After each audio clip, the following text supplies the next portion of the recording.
नाकाम हो चुके हैं। लाहौर बोर्ड इंतजामिया के तलबा ने एहतजाज किया था कि इंटरमीडिएट पार्ट 1 के जो रिजल्ट आए हैं उनमें बेज़ाब्त किया है और खासी बड़े पैमाने पर बेज़ाब्त किया है। उनको कम नंबर अलाट किए गए हैं, जिस पर बोर्ड इंतजामिया ने रीचेकिंग का वादा कर दिया।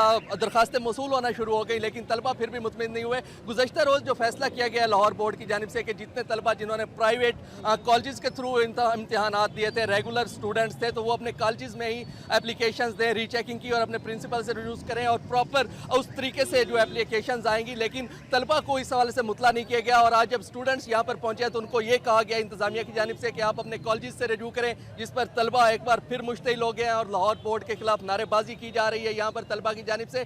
मैं यहाँ पर हमारे साथ कुछ तलबा मौजूद है, इनसे ज़रूर आपकी बात करवाएंगे। आप ये बताइएगा कि जब इंतजामिया मान चुकी है कि पेपर रीचेक करेंगे तो अब क्या मसला है आपको? सर इन्होंने माना है, बस एट अ पॉइंट पे माना है। जब इन्होंने हमें कहा है कि आप यहाँ पे पहले दरखास्त दें, एप्लीकेशन लेके आए, इन्होंने कहा कॉलेज जमा में होएगी, कॉलेज जाते हैं वो यहाँ भेजते हैं। हमारा 6वां चक्कर है, ए फॉर्म 300 का दे रहे हैं। अच्छा ये बताएं कि कॉलेज में जब एप्लीकेशन लेके जाएंगे तो आसानी नहीं होगी कि कॉलेज इंतजामिया भेजेगी? वहाँ पे हो ही नहीं, वहाँ जाए वो कहते हैं बोर्ड ऑफिस जाओ, बोर्ड ऑफिस जाए वो कहते हैं कॉलेज जाए। आप खुद बताए 300 का फॉर्म है, हम स्टूडेंट हैं, हम कहाँ से लेके 300? आप ये बताएं, उधर जाए वो किधर जाए? 6 चक्कर लग गए हमारे, कभी इधर जाए कभी तो जाए, वो हम इधर भेज देते हैं, वो हम इधर भेज देते हैं। अजीब तलबा जो है ये स्टूडेंट्स जो है कॉलेज इंतजामिया और बोर्ड इंतजामिया के दरमियान रुल गया है। इनका ये कहना है कि जब कॉलेज जाते हैं तो वो कहते हैं आपने बोर्ड में जाना है, और बोर्ड आते हैं तो ये कहते हैं कॉलेज जाना है आपसे, जबकि इनकी जानिब से ये भी मुतालबा किया जा रहा है कि जो इनके पेपर रीचेकिंग का प्रोसेस है उसको जल्द कज़ाफ़ी